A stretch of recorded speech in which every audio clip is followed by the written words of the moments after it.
Welcome to the second episode of SteeleWatching, which is a podcast for Steele fans, Remington Steele fans. My name is Eric, and I'm one of your hosts. And I'm Sara, and I'm the other one of the hosts. Hey, before we get started, Sara, I had thought of something this last few days that we haven't done. Of course, we're only 2 episodes into the podcast, so that's not a huge disaster, but we have not acknowledged 2 people who were very instrumental in Remington Steele fandom and some pretty big names. The first one is Raymond Chen, and he is the author of the original Remington Steele episode guide, which had formerly resided on the internet. People were able to download it for free, and he did a lot of work in that, and there's a lot of information in there. There's also a lot of information that's not in there that he has in the original source files. So, hey, Raymond, if you're out there and you're listening or you hear about this, drop us an email at SteeleWatching@yahoo.com. I am not a big tech guy in terms of the types of documents that you created, and I would love to have your help pulling out all that extra information, because there's a lot of information that is about the music, among other things, in the show that never made it into the original files. So yeah, that's a big one. And then also Judith Moose, who, as you know, is the author of Steele Loved After All These Years, a monster of a book. It's sitting over to my right. It's literally on my bookshelf right now. So it's a good one. I mean, how many pages? It's like, what, 3 inches thick? What is that in metric? That's like centimeters. 1, 2, 3, 5, 6 centimeters. Something like that. I mean, it's a thick book. Big. It's got a lot of stuff in it. And, Judith even acknowledges the efforts of Raymond Chen in her book. So those 2 people were, I think, really instrumental in helping get Remington Steele fandom going in some ways. Absolutely. So it's a really interesting read too. Like, the book itself is full of all kinds of, like, just a lot of information and data that was compiled. So much work must have gone into it. So yeah, it's a massive book. So thanks to those 2 people for their efforts and their contributions to the Remington Steele fan world. All right, let's get into this episode, Tempered Steel. It's the 2nd episode. It's also the pilot. Yes. Because the first episode that was shown was not a pilot. It was the premiere. Yeah. And then this is the pilot, which was what was created by the production team in the studio to sell the series to the network. So that was kind of an interesting situation. But this episode first aired on October 8th, 1982. It was written by Michael Gleason and directed by Robert Butler. And the short version of the episode is that there's a case of industrial espionage and a botched install of a high-tech security system and the theft of sensitive corporate documents that has the agency facing a multi-million-dollar lawsuit and dealing with the death of a friend. So, the peroxide piranha. What a name. Nadine. Yeah, and I love the way she says it. It's not Nadine, it's Nadine. Yep. Nadine. It's a very unique pronunciation, and I'm sure it's very, very, it's kind of an evil pronunciation, as in she is evil. But I thought his assignment was to keep her out of the way. Yeah. Murphy says, I thought his assignment was to keep her out of the way until you settled the Randall case. And she says, well, we haven't seen Mr. Steele or Nadine in weeks, and the case has been closed for 3 days. So what did Laura actually tell Remington Steele to do? I mean, he hasn't checked in. Yeah. Didn't she say anything about, well, check in? Yeah. I have a few questions. I have actually a number of questions. Okay, about shoot. This whole situation, because it is actually a mess. Yeah. Because first of all, I would love to know what happened between the premiere episode and this one, in the sense of, like, what parameters did they agree upon? Because she has given him carte blanche on a spending account. She's $20,000 in a single month, a month that doesn't even have 31 days in it. Exactly. Like, the man's got a high-end apartment, nicer than her. Well, no, she's got a house at this point, but still, like, a really high-end apartment. He's got apparently a checking account that doesn't end. And Credit Like, cards up the wazoo. yeah, I gotta wonder, like, what was the why would you give him unlimited spending? Like, you know this person is a thief. And why would you not have you're right, why didn't she check in? Why is he just off $20,000? Like, he's supposed to be helping their red tape, not causing more of it. Like, I just don't know. I would love to have seen the between scenes because it just seems like they got this guy on board and they were like, go away," and then, "Here's all the money, go away," and then got mad when he spent it. I just Yeah, that was my thought exactly, because it seems like she gave absolutely no thought to setting guidelines and parameters, and she just told him, "Go get her out of our hair. We don't want to see her, hear from her." Well, okay, fine. I mean, he did his job. He did exactly what he was asked to do, what it said on the tin, and it just feels very bizarre, and Murphy seems unusually happy about that. Like, I get that he's kind of, like, not happy, but sort of, like, needling Laura about the fact that he's doing what they asked him to do, but at the same time, that's his job as well. So, if he bankrupts them. Yeah. Well, of course, Murphy's comments were specifically directed to the fact that, okay, his job is to keep Nadine occupied and out of our hair until the case is settled. And he's doing that. He's done that. Yeah. And he really wasn't addressing the financial aspects of it at that point. So But 20 grand in the 80s, I mean, I didn't do the inflation calculation on that, but that's got to be a lot. Yeah. Yeah. It just, it has to be, actually, I'm doing it right now because I want to know. Oh, it's find your list. Okay. Yep. Yeah. While you're doing that, I'll just say, I think this is a case of Laura not thinking. Oh, for sure. Yep. And I don't know if it's hormones or lust or just frustration to get him out of her hair. But yeah, she clearly didn't think this through. And I think we're starting to see this as a pattern with her. Yep. Okay. So $20,000 in 2022 is $60,579. In a month that doesn't even have 31 days. In a month that doesn't even have 31 brilliant. days. Brilliant. Good job. Oh dear God. Like that's a lot of money. I mean, he's like a kid in a candy shop, Right? And here's $5 and he wants to buy everything in the candy shop. Well, and we also have to keep in mind, this is before we've seen any real character development. So he's literally still a con man who has found the ultimate, like, candy. Yeah, like you said, candy store. Like he's given an apartment, given money, go entertain this peroxide piranha for however long this case takes. Okay. Who's going to say no to that? Nobody. Yeah, exactly. So is the time that he spends with Nadine strictly because that was his task, or does he actually have some interest in her? Because if it was just a task, he would be checking in saying, okay, how much longer do I have to deal with this woman? How much longer am I doing this? Yeah. So I'm thinking he had some interest, but it's a stark contrast between Nadine and Laura. I mean, they're two totally different types of people.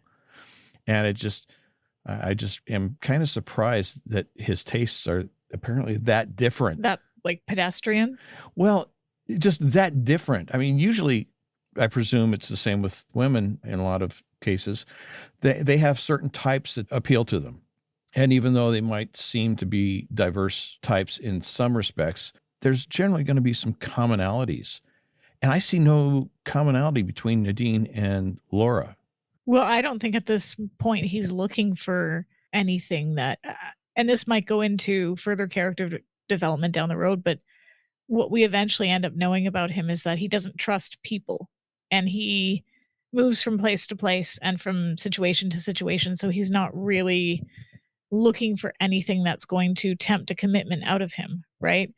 Now, and this could easily come across like this scene here where he's like, nibble, don't bite, or whatever it was he says to her when he's teaching her how to eat, could easily come across as, a sleazy womanizer, because he's, again, obviously not looking for anything permanent. He's biding his time. He's having fun, whatever you want to call it. But he doesn't appear that way. For some reason, it doesn't come off as sleazy. It comes across as, casual, but I don't think that he's used to anything else other than casual. So I think Laura is right when she says later on, he's sticking around for the challenge.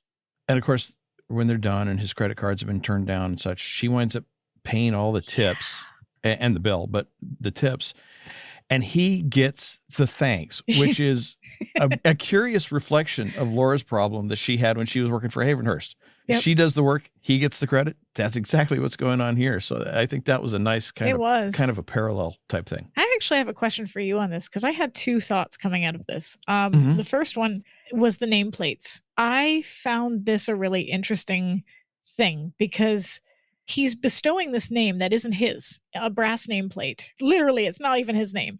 He's bestowing his conquest with a brass nameplate. One has to wonder if this is something he's always done, albeit not with obviously the same name.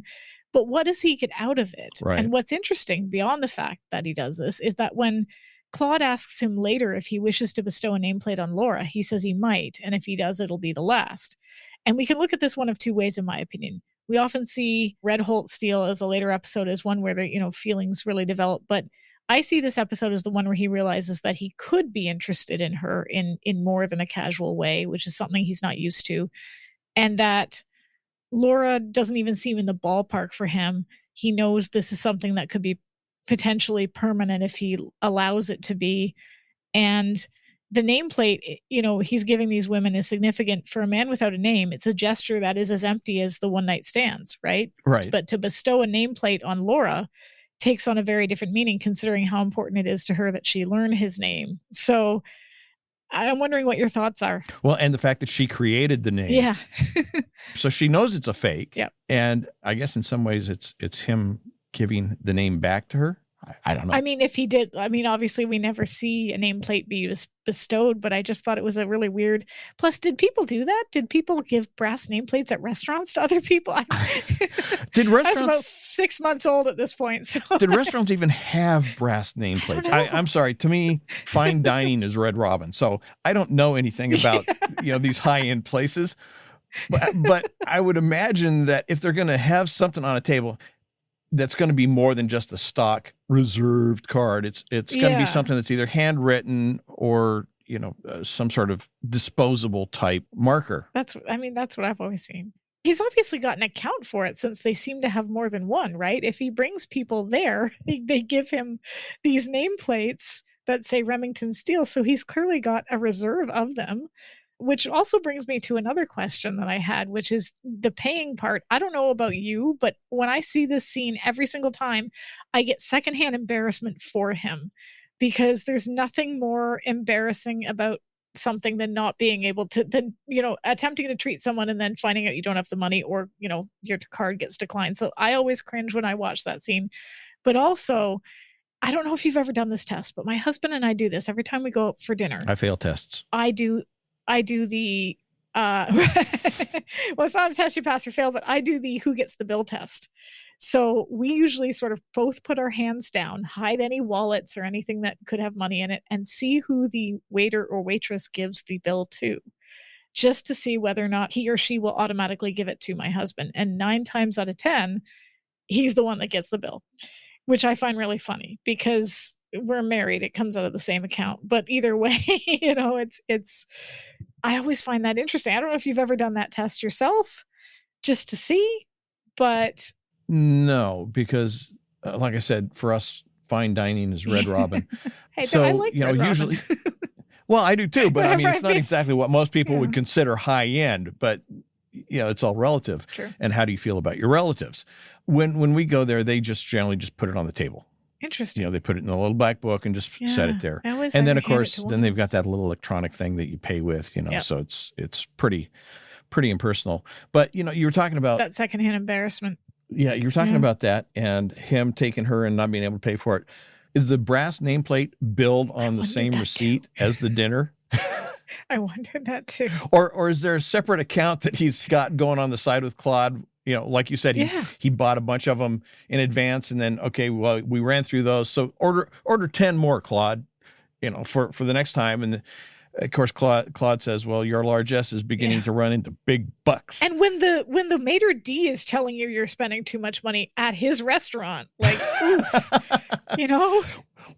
Well, and then, of course, your largesse is running into big bucks. So who's paying for the brass name tags? I mean, if Steele's paying for them, what does it matter if they're running into big bucks? You would think he'd be encouraging it. Yes, exactly. So it almost makes it seem as though the restaurant's paying for them. It's very weird. It's all very confusing. Yes, it's all very confusing. Let's see. I had that later in my notes, so I got to go back. Sorry, I beat you to it. No, that's all right. No, that's all right. That's. I mean, this is what this is. This is a discussion. We had the same thoughts, and we go where we go where it takes us sometimes. Yeah. Back to the office. Steele cannot get Bernice's last name correct. That's intentional. Miss Wolf, Miss whatever. Is it intentional? I think so. She's no longer fawning all over him, and he seems to be. I think once was maybe an accident, but after that, it's constant. He finds various different names for her. It's usually Miss Wolf, but she's irritated with him. She doesn't have time for his crap anymore. I'm not a wolf. I'm a fox. Yeah, some sort of primitive creature. I'll overlook the sexist connotations of that, but it's almost like you said, it seems intentional, and it's maybe almost like teasing. Yeah. You know, you give somebody a nickname and it's like, oh, come on, guys, really, that is my nickname. And it becomes kind of a joke or a tease. So well, it's the same type of, it's similar to the type of teasing he does with Laura, only he's not trying to sleep with Bernice. I think it's more that he just gets a bit of, I just think he just likes getting a rise out of her. The same way he likes getting a rise out of Murphy, He likes poking the bear. Well, they don't trust him. And so therefore, and he knows that because they know the secret. They know who he is and who he isn't, more specifically. So I think he just enjoys getting a bit of a rise out of them by, oh yeah, Miss Wolf, He liked her a lot better, I think, when she was offering him a fresh pot of hot water. Yes, for his tea. I mentioned a little bit ago that I think sometimes Laura doesn't think things through. Same thing applies to the motel on Pico incident. How smart is it? I mean, here, Remington Steele is the public persona of the agency, and he's got to do all his, glad handing. And at some point, he's going to get drug in by someone into a case simply because of who he's supposed to be. How smart is it to keep him in the dark with regard to their active cases? It doesn't seem very smart to me. It's not. It boggles my mind that this happened. He should know at least what he is, and he says that to her. He says, I should at least know what I'm supposed to be working on. And not just because he screws up the case, but like, what if he gets at, I don't know. Mm-hmm. He's asked something by a newspaper and he's like, what case? I don't know what you're talking about. Yeah. Like, it's not a good idea not to have him at least somewhat in the loop. Yeah, I mean, even if we go with the story that, I work best in an advisory capacity. Yeah. Okay, well, you got to know something before you can advise on it. I mean, come on, let's be serious. So, yeah, it's not good thinking on her part, once again. And then running out of the hotel, barefoot, in a parking lot, both her and the motel guy. That's got to hurt. So I had a couple of questions about that part, too, because I get that Murphy was there and he was watching and listening, but the amount of time that it would take for Murphy to get into that room and the amount of time it could take for something potentially either violent or otherwise to happen to Laura, that seems like an awfully big risk to take without any sort of, again, they probably have that gun still at the agency and, the bullets in a box somewhere. And I wonder to myself, how far was she willing to go to get that information out of him? She was half naked when she came out of that hotel room. And yeah, Murphy's in another room listening, but I just think that was maybe, she's 90 pounds soaking wet, that woman, that it's a bit of a risk. I'm thinking in terms of the physical danger, if we could use that term. I'm guessing that they had taken some precautions, maybe slyly patted him down to make sure he didn't have any weapons or anything like that. So I think from the physical danger standpoint, yeah, there might have been some risk, but I think that they probably took some precautionary steps to minimize that. But as far as the question of how far was she willing to go, that's a good question. I hadn't thought about that Yeah, because because, she's very much into the role. And, oh yeah, and and it doesn't seem like he was really willing to offer that information up at that second. And also, not until he got what he wanted. exactly. And they come running out of that motel. Steele is recognized immediately by the guy. Like when he comes into the room, the guy's like, I know him. That's Remington Steele. How long has he been in the role? And has his picture been plastered all over every newspaper? Like, how does this guy know who he is? Like, he can't be that. It's not like he's Brad Pitt or who, I don't know whoever was famous in the 80s, Tom Cruise. I don't know what a private investigator looks like in my city.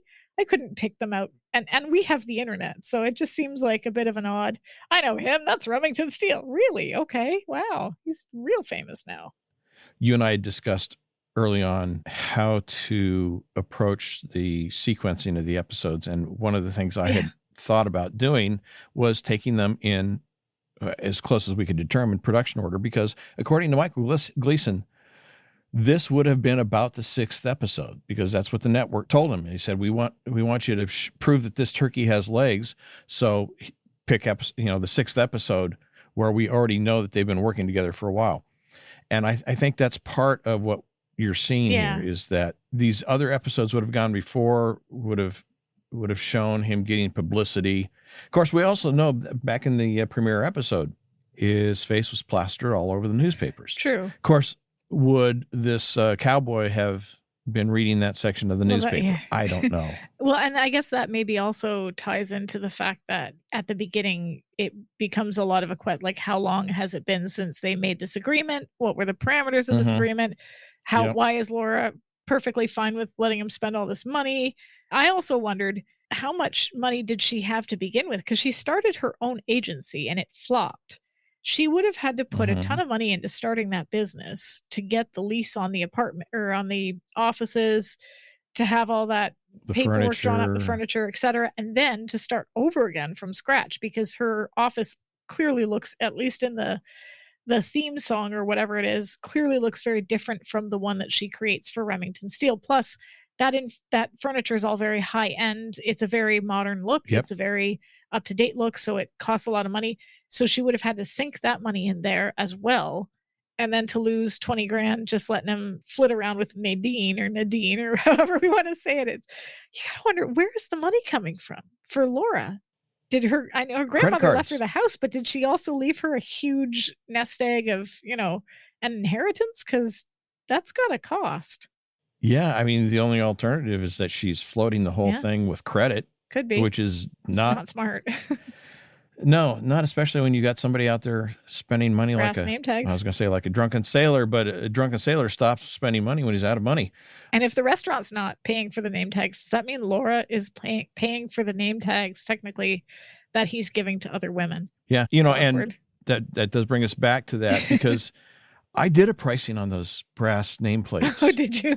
And I couldn't tell what the dimensions of the actual nameplate in the show was. Right. But I found a 3/4 inch tall by 4 inch wide by 0.020 inches thick brass nameplate. That's 1.9 centimeters by 10.16 by 0.051 centimeters or 0.51 millimeters. Those start at about $15 a piece. Okay. Engraving not included. And the name tags, or the brass tags that we see in the show, look to be taller than 3/4 of an inch and more than, 2 thousandths of an inch or 20 thousandths of an inch thick. So I'm going to say at least $20 a piece for just the blanks. Yeah. Plus the cost of the engraving each. So if he's giving these things away, that's a good chunk of money that Laura's throwing down, between that and the credit cards, the restaurants and everything else. It's a lot of money. Yeah. Good question. Where did she get it? The other thing in the motel is, it seems like after all the bad decisions she's made up to this point, she doesn't seem to care about the consequences of the decisions, because when Steele tells her about Danny's dessert, and guys with names like Bruno and Guido who do some of their best work in cement, her response is, buy him some Ben Gay. Yeah. I understand she's angry, but wouldn't the head of their agency getting in trouble with some guys who do their best work in cement, Would that be detrimental to the agency? One would think, yeah. I don't know if she believed him personally. She didn't. Well, that could I be. think maybe because she doesn't know anything about him, she could have just assumed he was floating her a line, like his older brother, younger brother nonsense in the premiere episode. Like she could have just thought, okay, sure, Bruno, Guido, whatever. Like he's just making excuses. Yeah, and Bruno and Guido, the way he describes them, they sound almost like Stereotypes. well, Yeah. Kessler and Neef types, and they're not exactly the sort of people that you would necessarily think of him associating with. So yeah, you could be right. She could be thinking he's just Yeah. Making up stuff. And they're not the kind of people that she would associate him with. But then we see with Wallace that he has associated with people that were not necessarily high flyers in the past and still does because he still knows where Wallace's mission is and how to find him. Mm-hmm. My impression is that Wallace is a different class of criminal than for Guido sure. and Bruno and Kessler and Neef. But it's all kind of on the underside of what would be considered more upscale society. Yeah. But yeah, I think there's Kessler and Neef and those types are definitely thugs for sure. Wallace is not a thug. Yeah. Yeah. And it's just that from what we've seen, I wouldn't have thought that he, despite his past, despite his occupation, if we can call it that he would be the sort to associate with guys who do their work in cement. But maybe I don't know. Maybe both Laura and I had it wrong. When they're back in the office and Laura comes in and Bernice says, "Mayday," and Laura instantly knows what's going on. It's like you said, obviously there has been a lot going on between the premiere and this episode because she knows what Mayday means. In any other context, it could mean all kinds of things. But in this particular case, she knows. So yeah, I think that's more about your question of how much time has expired. Yeah, and it also, again, it shows that Bernice has discovered that he is not to be trusted, right? We see that from Bernice throughout the bulk of the episode. She went from fawning to F off in the space of, 40 minutes. So there's some time that's elapsed for sure. Well, and not just that she doesn't trust him, but that she, I think, recognizes that he is maybe out of control or is going to be difficult to control. Yes. And he's the kind of guy that you got to put a leash on him. And even with the leash on him, he's still difficult to control. Do you mean like a limit on his spending account? What crazy nonsense. That might be an idea. That might be it. I wonder why nobody thought of that before. You think Murphy would have thought of that? Yeah. Of all people, who does not trust Steele, doesn't trust that he can be counted on to stick around or whatever. You would think that Murphy would have insisted on a limit because that means he could have easily absconded with that checking account. And it would have taken them how long for them to figure out that he wasn't even there? Unless, and I don't want to suggest that Murphy might be underhanded or willing to take this kind of a risk, but maybe he just realized that Laura wouldn't listen to him on some points. And so he adopted the approach of, okay, give him the rope. Yeah, let him hang himself. Yeah. And that the financial thing was one of those things where, okay, I'm not going to say anything. I'm just going to bide my time. And then when it hits the wall, I can say, look, you should have known this. Well, true. But as I pointed out, hitting the wall, could put him out of a job. So. Yeah. And it doesn't seem like it would be a good choice on Murphy's part. But, maybe at this point he started to realize that things are out of control and he can either just get out of the way or he can get run over by him. I don't know. Let's jump ahead to Jim Meacham. I found him interesting because he talks extensively in sports terms, and yet he mixes his sports, jumping from football to baseball. Yeah, there's no hockey in there. How dare he? Really? As a Canadian, I am offended. Well, I don't remember. Maybe back in the 80s, hockey wasn't as big a thing. And well, yeah, it was. And the LA Kings have quite a few Stanley Cup wins under their belt. So just saying. Yeah, but he's from Texas, and down in Texas, it's football first, baseball somewhat distant second, and they probably never heard of hockey because the only ice they ever see is in their glasses inside their drinks. It's true. I don't know. They don't have a team. And then, of course, when Laura comes in, he says, the Tanglefoot from the motel. Again, Laura, in this case, not getting no recognition. Now she's getting the blame. The wrong kind of, yeah. Yeah, the wrong kind of recognition. And it wasn't her fault. She didn't screw it up. Steele did, but he's getting the credit for saving the operation while she's getting the blame.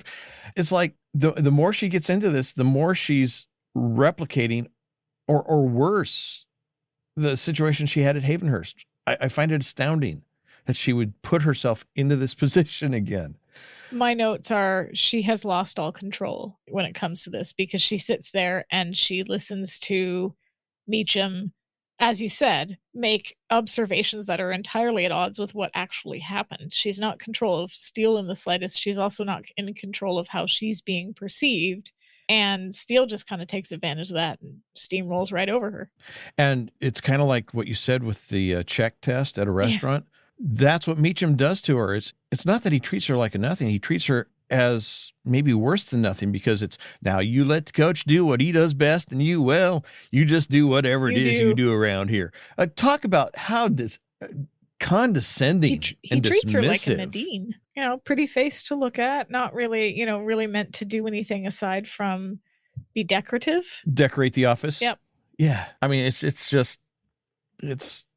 very, very dismissive. And again, she's falling victim to the same thing she was experiencing at Havenhurst, the very things she started her own agency to get away from. And yet, I think what's worse too is that she can't. I'll get off that horse. No, I think you're right, because I think what's worse is that she can't stand up and actually tell the guy off, because if she does, she has to expose herself, as opposed to if it were her agency, or if she's at Havenhurst. If she's at Havenhurst and, I don't know, say Murphy is taking credit for her work, she can stand up and say, listen here, buddy, Murphy did some of the work, but I did most of it. Here's what I did, XYZ. I am a licensed private investigator. I am just as much a partner, et cetera, et cetera, et cetera, et cetera. She can't do that here. She can't. Mm-hmm. She can stand up and say, I too am a licensed private investigator, but she can't stand up and say, hey, this guy, he's not even a real, he's a con man. I invented it. He's a fraud. he's the pretty face. I'm the real thing. She can't do that. He fits the suit. He fit the suit. He's got some brass nameplates. We let him stick around. Talking about Wallace, you mentioned him earlier. I have kind of mixed feelings about Wallace. He seems like a sincere guy, trying to do the right thing. And yet when he's in the mission and he's talking to the bums, he repeatedly calls them bums. And it's not just that he calls them bums, because bum, contrary to what some people might think, bum is a perfectly valid word and description. It's the way he says it. It's a very derogatory tone of voice when he says it. So I don't know. I've got mixed feelings about him. On one hand, I want to try and like him, but at the same time, he's just so... I kind of got the impression he was including himself in that description, though. Even though technically he isn't a bum, he has an apartment, we assume, but he had track marks on his arm from his past, which are pointed out by the morgue attendant. Right. And so we know that he had the same, that's why he's working with these men, that he's had the same past or the same experiences. So I get the impression when he says, what I couldn't do for these bunch of bums with, however much money it was, that he's sort of including himself in that definition of the word. He is no longer a bum. He sort of transcended that experience, but he recognizes what that was like. And I don't think it was derogatory, or at least I don't think he meant it to be derogatory. I can see how it would come across as derogatory for sure, because it doesn't exactly sound nice the way he says it. But no, it doesn't. And you could be right. To me, my reaction is that he's being a little bit disrespectful and derogatory to him. This could be also my Scottish, because I don't know if you've spent any time in Scotland. Have you ever been to Scotland? I was there yesterday. Okay. No. No, the reason I bring this up is they are not nice to each other when they greet one another. This is a cultural thing. And it took me a while to get used to it, because they call each other words that I can't say on this podcast if we want children to be allowed to listen to it. But they will walk up to one another in greeting and say, like, hi, expletive, how the bleep are you doing, kind of thing. And some of these words are very, very rude, let me just say. And I remember sitting there looking sort of flabbergasted at this. And, my husband explaining, oh, it's fine. It's just how we talk. And then later on at a convention, at Comic-Con, if you will, we were there, and one of the actors from Stargate Atlantis, who plays a Scottish character, whose family is from Scotland. He himself was born in Canada. I went up and I asked him about where his parents were from, and he said where his parents were from. And I said, okay, my husband's from Scotland. And he's like, oh, where is he? And I brought my husband up. They said hi to each other, and then they started hurling insults back and forth at each other. Oh, you're from here, bleep you. Oh, you're from here, you so-and-so. And the whole audience sat there. This went on for about 2 minutes, and the audience sat there just looking stunned. And eventually he stopped talking, and he said, oh, it's fine. This is just how Scottish people talk to one another. Paul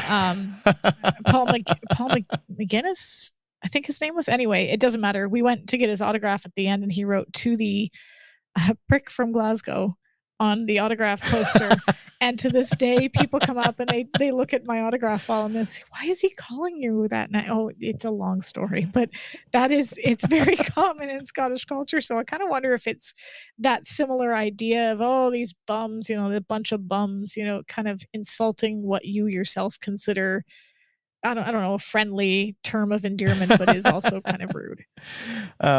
Anyway, yeah, so I guess I can see that with Wallace. I don't know. I still have trouble with him, but I can see that. You want to talk about the itchy scene? Yeah, because I think there's a lot more to this scene than just itchy. Yeah. What a metaphor. Why don't you give me your thoughts first? Yeah, really. I think it's interesting that Bernice herself categorizes herself as a former party girl looking for a slightly dull but filthy rich man to settle down with, and that she's all partied out. And that's where I was going. Okay, yeah. I really think that's a perfect sum up of who she seems to be. Although I don't know if she would necessarily be happy with the slightly dull, filthy rich husband that she claims to want. I just think that that's at that point of her life what she thinks she's looking for. I don't know. I could be making a guess on that. Well, she might be happy with him if he plays saxophone. That's true. If he's a saxophone. I was thinking that because that's not what she runs off with. We know this. But Laura, on the other hand, seems proud of herself almost for being the kind of person that hasn't fallen into bed with Steele. She says it very I think he's after the challenge. I'm probably the only person who hasn't tumbled into bed with him, as if that's some sort of superior thing.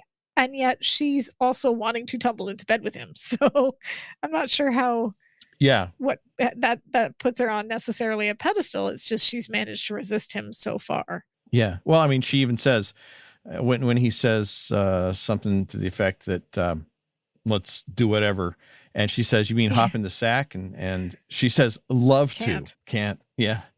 So, yeah, obviously that's something that, I don't know if that's just part of her personality that she's not wanting to let loose, or if it's, as she says, it's strictly because it would create a problem in terms of their working relationship and running the agency. Well, she hasn't slept with Murphy. I mean, granted, she doesn't seem to have any interest in Murphy either, but, I think it's a bit naive of her to assume that, and this is a question I've posed in the SteeleWatchers group, whether or not she's aware of Murphy's unrequited crush. I don't know that Murphy would be the sort that would let her know necessarily. I mean, at some point, presumably he would intend to, but on a day-to-day basis, I don't know. He strikes me more as the type of person who would keep it. He would try to send her signals, but he wouldn't come right out and say it. Yeah. Well, I mean, that's what he does, right? That's exactly what he does. He sits back and then he gets mad when she becomes interested in other people because how dare she not read his mind? Mm-hmm. So I have some issues with Murphy. We'll get into them. Well, I mean, I kind of sympathize with Murphy, I guess. I won't go into details as to why, but I kind of sympathize with Murphy. Fair. I think it's interesting though, Bernice, and she says, I'm all partied out. Yeah. Okay. So we learned that she was formerly the belle of the ball. Wink, wink, hint, hint. We know what that means. Yep. Yes. But obviously she's tired of that, at least to some degree. But she does say, if I was in the mood for a heart-stopping, teeth rattling, fling, eye-rolling fling. Yeah. So I think there's still a little bit of that there. It's just maybe she's kind of set it to the side temporarily to give herself a chance to get caught up and recharged or something. I don't know. I think for Laura personally, I think that we end up finding out later on down the line that Laura is not exactly a stranger to being impulsive. And we already know that because she's created this completely fake person to be her fake boss. Apparently without any thought to the consequences. Yeah, or the cost. Yeah. And there's Fannin and then there's Cannon. And Fannin seems to believe, or at least it would if you read the fan fiction, that Laura Holt never has casual sex prior to Remington Steele. She's very, very strict in, who she gets involved with. And yet, again, we find out later there was a math professor. We know that there that could have been serious. That could have been serious. Okay. That may not have just been casual. I don't know. As a teacher, that makes it worse, in my opinion. But, but I mean, we do know from what Wilson also says that she is a bit of, again, she has a wild streak. So I find it very hard to believe that. I think that were it not for the working complication and, of course, the emotional complication that she already, whether it's subconscious or not, recognizes that she would have already slept with him. It's talking about Laura and Bernice. It's almost like they're opposites. Yeah. Bernice is the wild girl that has this streak in her that wants to be more subdued, more restrained. And Laura's got this predominantly restrained streak that she really, I'm going to say, can't control, because she does have the wild streak. She does have these impulsive decisions. So she's more on the conservative side in a lot of ways, but that wild streak keeps coming out and popping its head out in all these different ways. Part of that being her decisions that are questionable to create a fake boss, that sort of thing. Yeah. So I just find the contrast between the two interesting. It is interesting. And the tension between the two, because obviously, and I don't mean in the sense that the tension of competing for Steele's affections, but just the contrast and the conflict between the two in terms of their motivations and their personalities. Well, because Bernice is saying, go for it. And Laura's saying, well, there's too much at stake. Yeah, at least she's starting to use her head on that. Let's see. The alarm installation. Well, first of all, we know that Murphy knows that Wallace is blowing smoke because he knows that Steele isn't Steele, but Wallace, he's got to keep up the pretenses. Maybe Steele should have told him that they know, so he didn't try to fake it with them. But after they do the install, Steele has Wallace and his crew try to break in through the alarm systems. I'm not sure that was really a good test. No, you would want somebody who isn't familiar with the system to break in, or who isn't at least someone who installed it. Yeah, that's my thinking.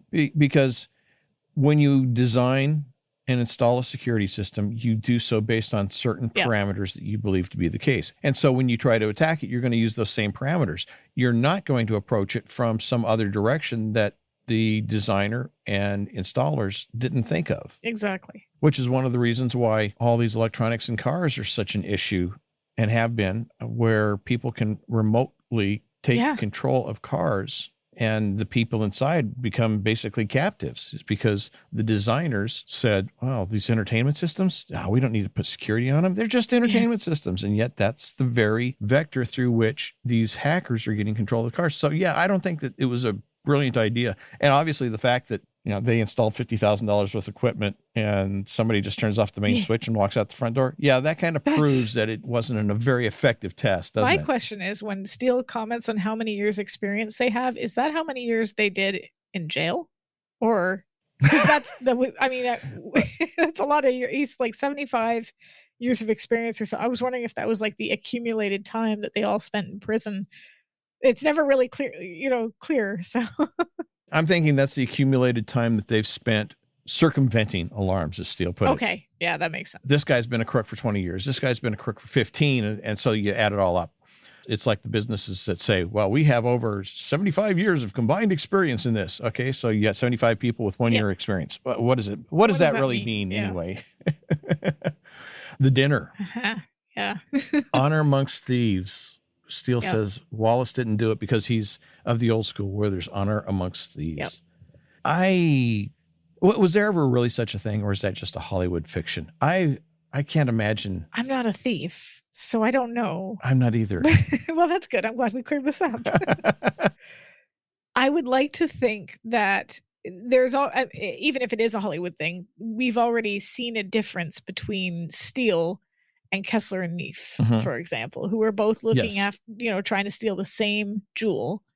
And Kessler and Neef were doing so by murdering their way to the prize, and Steele was doing it by more elegant means, impersonating people, tricking people, whatever. He wasn't killing people. So I think it stands to reason that he would have been involved with people in the past that would have had the same modus operandi, that wouldn't want to necessarily use violence. Although we do know he is involved with people named Bruno and Guido as well. So Yes. it's iffy. I think honor amongst thieves is more like honor amongst friends. Yeah. Because you don't sell out your friends. You don't double cross True. your friends.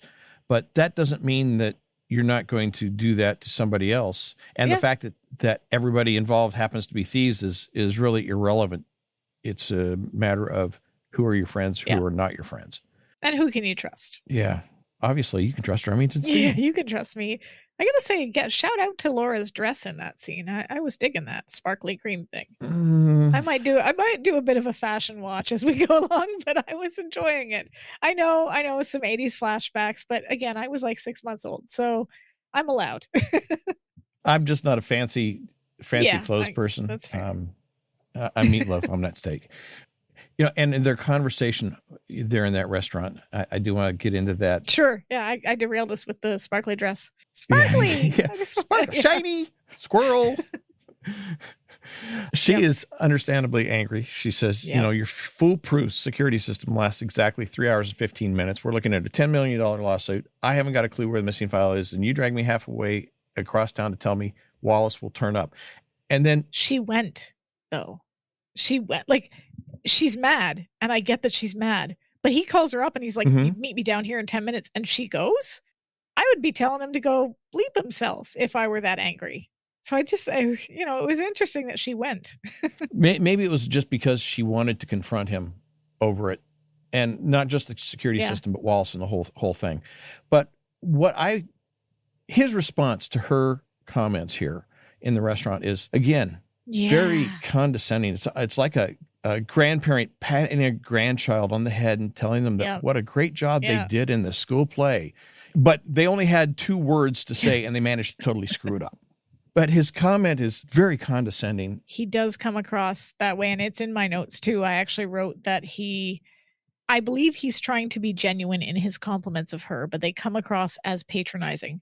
She admits even in that scene to hating it when he is nice to her. Except I don't think he was really being, he was trying to be nice to her. I don't think he was being nice to her, because he was being very disrespectful, very condescending, patronizing. I think in his own way he was trying. Yeah, I don't think he knows how to. He's used to complimenting women with one end game in mind, right? You compliment a woman, you get her into bed. I don't think he's used to complimenting a woman, especially a woman on something other than her looks. I don't think he's used to complimenting a woman on her intelligence or capability. And I don't think he's used to complimenting a woman without the intentionality of, I'm going to sleep with you. Don't get me wrong. He definitely wants to sleep with her. He said as much openly in this episode, but I don't think that's the goal in that moment. And I think that that's why it comes across as patronizing, because that's not his MO usually. He's usually, nibble, don't bite. That's the kind of compliments I think he's used to giving out. It doesn't come off well, though. I cringe when I watch it. It's very, you're very good at it. It's not, you're very good at this, which was more a sort of curious realization when they're in that limo in the previous episode. This is more like, they're there. You're good. You'll figure it out. Good girl. It doesn't. Yeah, exactly. Right. Yeah, it was the same attitude. Like trying to mollify her anger, but it doesn't really, do it. It doesn't paint him in the most positive light. The morgue. I have a big question about this, so maybe you can answer it for me. Okay. I even wrote this down because I was like really curious. So when they get mad about the morgue attendants writing off Wallace as just some junkie who pigged out on smack, Steele gets mad. and asks about the autopsy. And he says, ever heard of Proposition 13? We don't have the time or resources, etc. I looked up Proposition 13 because I had never heard of Proposition 13. I have no idea what this has to do with an autopsy, because from what I could find, Proposition 13 came out in 1978, passed by voters in California, which was an amendment to the California Constitution establishing the concepts of a base year value for property tax assessments and limitations on the tax rate and assessment increase for real property. What the hell does that have to do with an autopsy? Help me out. You can't spend it if you don't have it. You can't spend it if you don't have it. And that was the complaint that the California government had, was that, okay, well, if we can't tax you and take your money through property taxes, then we don't have it to spend on all these other things, and we're going to just start cutting state services until you give us more money that some makes other way. sense. Thank you for clearing that up. Yeah, you can't spend it. Well, okay, politicians do. They spend it even when they don't have it. But in the real world, you can't spend it if you don't have it. And that was the whole thing behind Proposition 13. So now I know that for the next time it comes up on Jeopardy. Gotcha. Because I was like, I heard that, and I had never looked that up before, and I'm like, okay, now I need to know what this means. So I Googled it, and this didn't help me. That description did not help. That makes sense. Yeah, it's one of those indirect collateral damage type things. Okay. It would have been very culturally relevant at the time, that statement, but now makes zero sense, A, to people who are younger, and B, to people who are not American, or specifically even Californian, maybe. Yeah. And even at that time, there might have been people who didn't fully comprehend the reference. Sure. Like people in other states. But the thing about that scene is that when the morgue attendant makes his comments and Steele just loses it. After he rips the morgue attendant a new one and he leaves, or he's on his way out, that look on Laura's face it's not quite a what just happened here look. It's more of a I never expected that out of him type of look.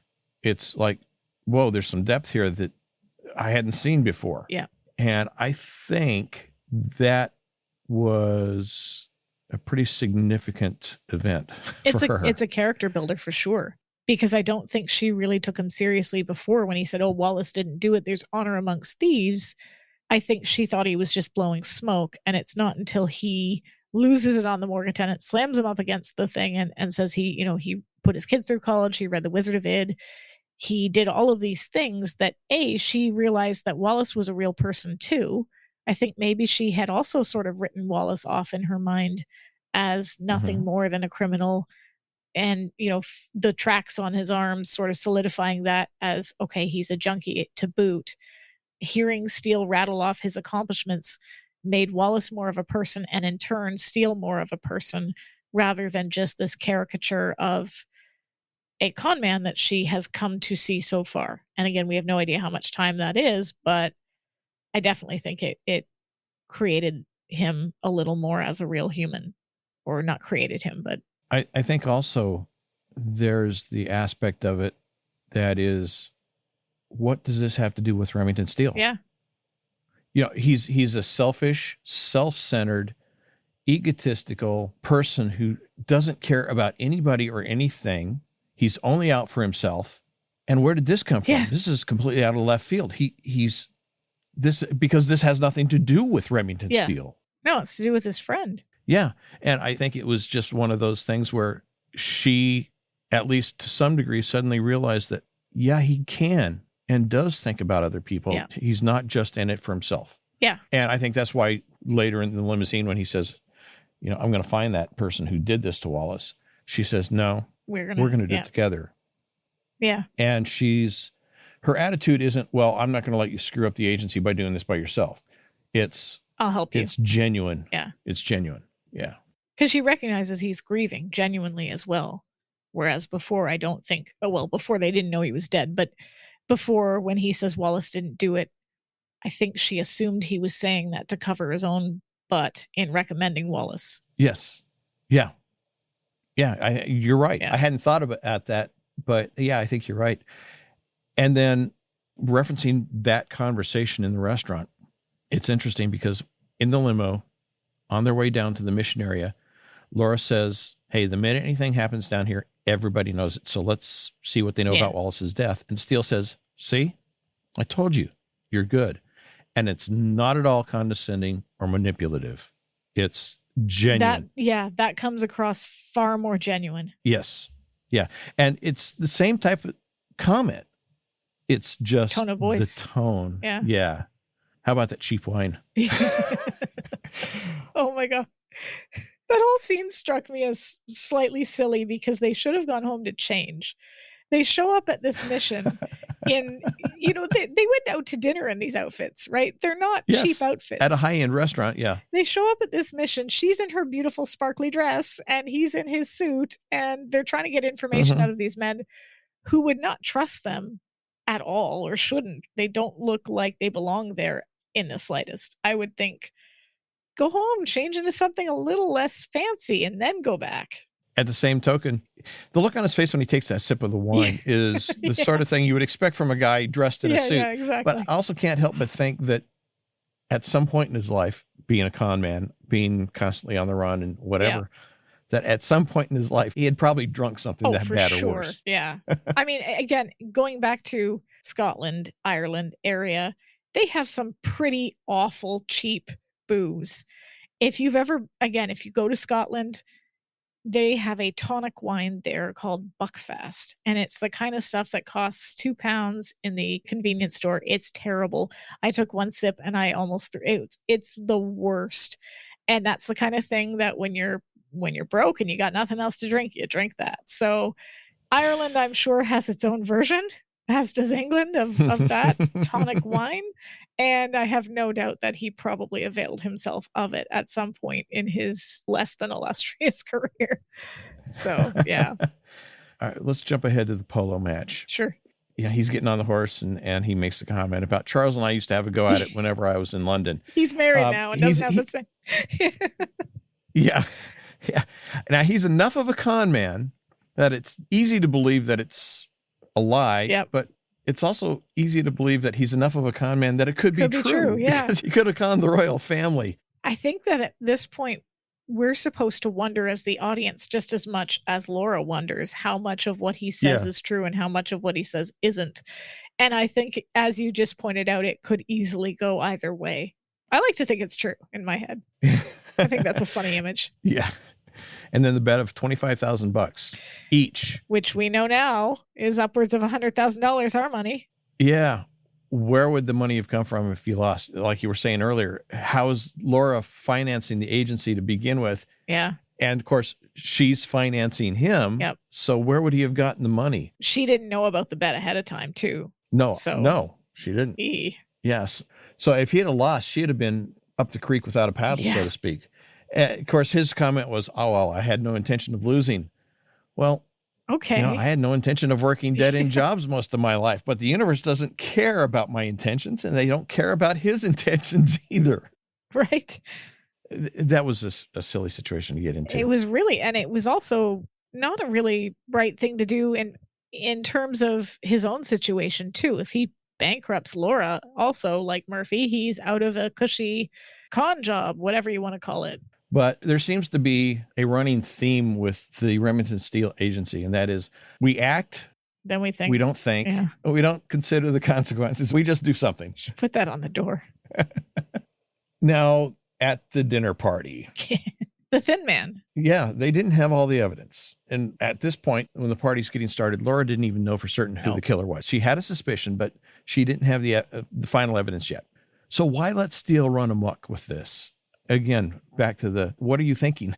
Well, actually, this one I thought was thought through on her part, because she mentions in the premiere episode that she works using the art of deception.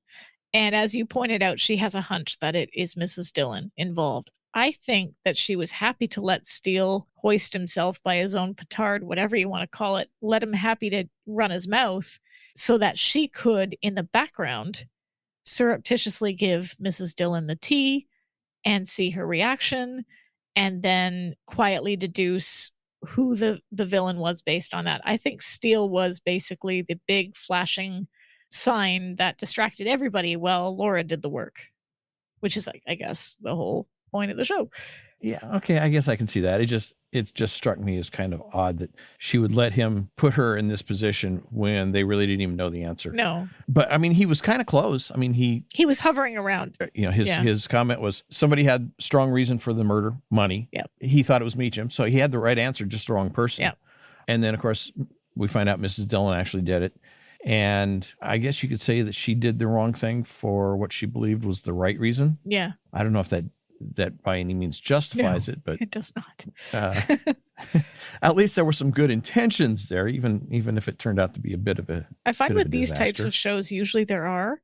At the end scene will usually have obviously the person confessing in some way, shape, or form. They do it on Lucifer, they do it on Castle, etc. And generally, the confession will involve some sort of I loved you, but you were off doing this, and I just wanted to get your attention. And I always think to myself, they've still committed a murder. This is really, really bad. This does not in any way make them a good person, whatever their reasons for doing it were. It's a weird attempt to make you sympathize with them. And I scratch my head every time thinking, well, they still straight up killed someone in cold blood. So big red flag for your relationship there, whatever it happens to be. Maybe you should get out now. If somebody is willing to kill somebody for you, it's probably not a good relationship. Yeah, exactly. In the limo at the end, isn't that exactly what she tried to get away from? It's exactly 100%. And she says, well, one learns to live with it. If she learned to live with it, why isn't she still back at Havenhurst? Yeah, true. Or why didn't she just simply create, as we said before, Michaels and Holt investigations and, quote, learn to live with it when Murphy got the lion's share of the credit, even though they were doing equal parts work. And Murphy, by the way, barely did anything in this episode, with the exception of looking at the autopsy reports, which of course becomes the running gag that's all he does. Go get the autopsy reports, Murphy, Well, anything that we didn't touch on in the episode that you had in your notes that you want to hit?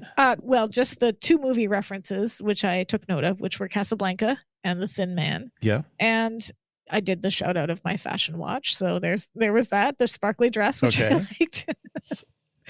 I think that was about it, though. Just the two movie references, which I know we're going to be, linked, but Casablanca is a good one. So, yeah, on the website, www.SteeleWatching.com, show notes and the links to Amazon US and Amazon Canada.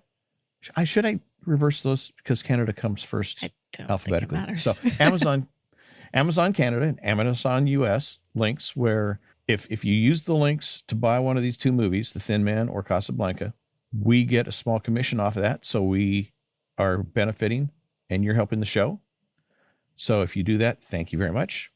And I'm going to have links to some other resources such as like Facebook. You want to talk about Facebook? The Steel Watchers Facebook group in particular, or there's a Facebook page for this podcast. All of the above. As well as the Steel Watchers Facebook group. So the podcast will obviously feature links and all of the stuff that we've touched on already. The Facebook Steel Watchers group is, of course, where these 2 hosts got into contact with one another and where you'll find people like Judith Moose and others that are very knowledgeable in the fan base and have been there for quite some time. There's also fan fiction and fan videos and all kinds of other fun discussions, videos, pictures, things like that. So it's a fun place to be. Join us. Yeah. Join us. Your eyes are getting heavy. You're getting sleepy. There's Kool-Aid. You will join the Steel Watchers group. So yeah, the Steel Watchers, that's kind of, we have the official page, which you mentioned, and you are going to be doing some work on here. Yep. But I think Steel Watchers is kind of our unofficial home away from home. Yeah. It's the group that There's we nothing really consider. You can't find there when it comes to Remington Steele. No question that someone can't answer, or no fan fiction that doesn't touch on some element of the series. It's pretty much all there. In fact, some cases, Steel Watchers post images of the show with national days of all kinds of weird stuff. So shout out to Denise who does that for fun, and it's really quite interesting. So it's National Bread Day, and we'll have pictures of Laura or Remington holding bread. So just all kinds of fun stuff. And maybe one of these days we'll dive into some fan fiction comments. Yeah. But that's for a later date. Next episode, Steele Waters Run Deep. Yep. Episode 3 of season 1. Yep. Looking forward to it. Yeah, I'll be taking the lead on that one and sort of guiding the discussion. Looking forward to it because I have a lot of questions already in my head sort of thought out for that one. So oh no, yeah. Oh no, Stay tuned. That might be dangerous you may for regret me. This, yeah. Yes, I may. But hey, I'm looking forward to it. I'm enjoying this so far, and hopefully everybody else is as well. So thank you for joining us. Join us next time, and take care. Awesome. Bye-bye. Bye-bye.